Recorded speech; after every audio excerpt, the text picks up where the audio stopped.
and we're doing Talks. Let's talk about it. Talks. It's going to be ridiculous. It's going to be redundant. Okay. Hey Breezies, back again with another video. If you all didn't know, I'm a degree political scientist, okay? Also known as Congresswoman Williams, period. So, all jokes aside though, today we're going to talk and have a relaxing conversation about politics. I mean, some people like it, some people hate it. I love it for all its faults and all its glory. But call me your hood political scientist. Let's get into it. So, our first topic is COVID-19. I mean, this is ridiculous. We have been in quarantine. I mean, I'm a homebody. Let's be clear. I don't go out. I don't do nothing. I'm a grandma. But it's the feeling of telling me I have to be home makes me want to go out. But where am I going to go? Target, you know? I'm tired of Walmart. If I got to go there one more time, I'm just saying. So let's talk about these unemployment rates. The April 2020 unemployment rates were released today, and honestly, it's hitting us. It's hitting us bad, and it's hitting the less fortunate of this country. Let's just be honest. Starting off with these stats, unemployment is up 14.7% in just 2 months. This is the increase between February and April. This is the worst we've seen since the Great Depression. Hello. Over 20.5 million jobs have been lost in 2 months. In 2 months. It's hitting everybody you can think of. Think about the people who don't have degrees, who have to work hourly jobs. They don't have an annual stipend. They don't have jobs where they can work from home on the computer. These are people who have to do construction, factory work. I mean, it's hitting us in ways we just can't understand. But the truth of it all is that it's hitting our community, the Black community, the hardest. All the spikes and cases the hot spots are all in our communities of Black and brown people. All these reopening plans, they're not for us. They're to reproduce and revive the economy. They're not for our public health. This isn't going to go away. And we're at the point now, if we were to reopen and go back to the way things were, we're going to see another spike and increase and when the fall and winter comes around again. We have to be smart. We know that we have to stay 6 feet away from each other, wear gloves, wear a mask, stay home, quarantine. We have that information and we're taking it into our own hands. We have to realize that a virus is engineered to take over the human body. The virus isn't your friend. We can't control a virus without medicine, smart statistics, understanding what it is. If you think about it, this is just like another virus. We've conquered so many other viruses and we can do it again, but it takes time and being smart. This isn't something that's going to happen overnight. Let's think about it. The HIV virus took years to even figure out where it was coming from. Who can contract it? How could it be contracted? This is the same thing here with COVID-19. We figured out how it can be contracted, but there's so many things that we do not know about this virus. And it's just, we have to start being smart about it.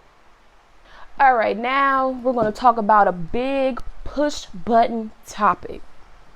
It's the 2020 census. Now, you might be saying, what's so important about this 2020 census? They keep sending stuff in the mail every week. It's a blue envelope, then it's a white envelope. Then they telling me it's important. But my thing is, what is it going to do for me? Well, let me tell you. The 2020 census first started in 1902. Let's think about it from the historical dates of American history. Where were Black people in 1902? Just getting out of slavery into the Reconstruction era. In this era, we didn't have voting rights. In this era, a lot of times we were denied housing. We couldn't own our own land. We couldn't get jobs. There's so many different things to where we did not have a voice. And you think about it, this is during a time of American history where a lot of oppression was still going on. There is no civil rights movement. There's no Martin Luther King. There's not even a jazz era of the roaring 20s. We haven't even gotten to that. This is 1902. And during that time, do you think the African Americans were equally surveyed to fill out the census? They didn't have the education to lean back on. They could not read or write. So how do you think they were able to fill out a census in 1902? Do you think that someone who would be conducting the 1902 census will come into rural area of a black community and make sure that they are counted in the U.S. population? Let's think about it. No. So fast forward to today. We have citizen rights. We have voting rights. We're still fighting for equality in numerous ways, but now we are getting a seat at the table, correct? The census determines how many electoral college votes does each state get. And there's expected to be an increase because there's been an increase in the U.S. population in the past 10 years. If you want closer bus stops, if you want more schools built in your district for your children, all the numbers come from the census. Fill out the census so they know how many people are living in your county versus your city versus your state, and redistribute where local medical supplies should be, hospitals, schools, even down to post offices.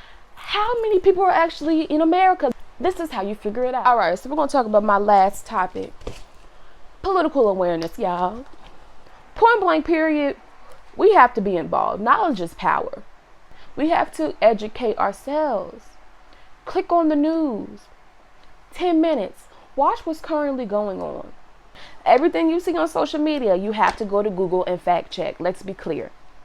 A lot of times where we fault is we rely on what other people are saying on social media is the reason why we think. And create your own perspective.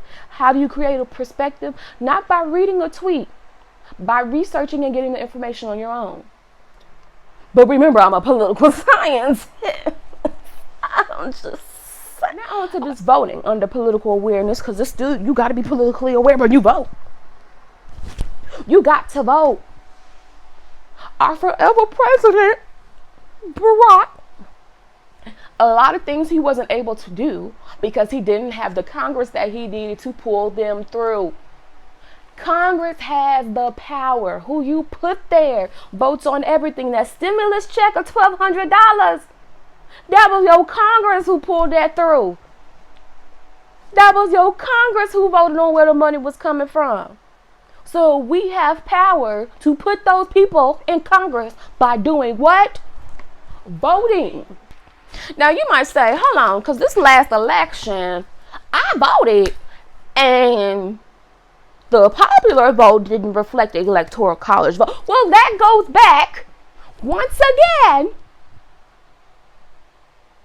to who you voted for in your state and local elections, not your national elections, your state and local elections. If you're a congressperson, when they go in to do the electoral college voting, they're going to vote for people who voted for them. Now, in a perfect world, no, that's not supposed to happen. Normally, your electoral college vote is based off of your popular vote. But once again, it's the people who you put in Congress. So if you want change, you have to vote on all levels. Your public school district that your children attend, that they're not doing certain policies and they're not doing certain programs. Why is that? Because of the people who you did or did not vote for on the school board. Did you show up to your local county elections and vote for your school board members? We got to show up, period. Period. We got to show up. Thanks, guys, for tuning in to another Vidz video. I'm Vidz, aka your hood politician, aka Congresswoman Williams, aka a graduate. Please don't forget to like, comment, and subscribe to my channel. Please return. Please come back to another video. Comment in the, what is this called? Description? Yeah, no. Ooh. leave a comment under the video. That is what YouTubers do. Leave a comment under the video.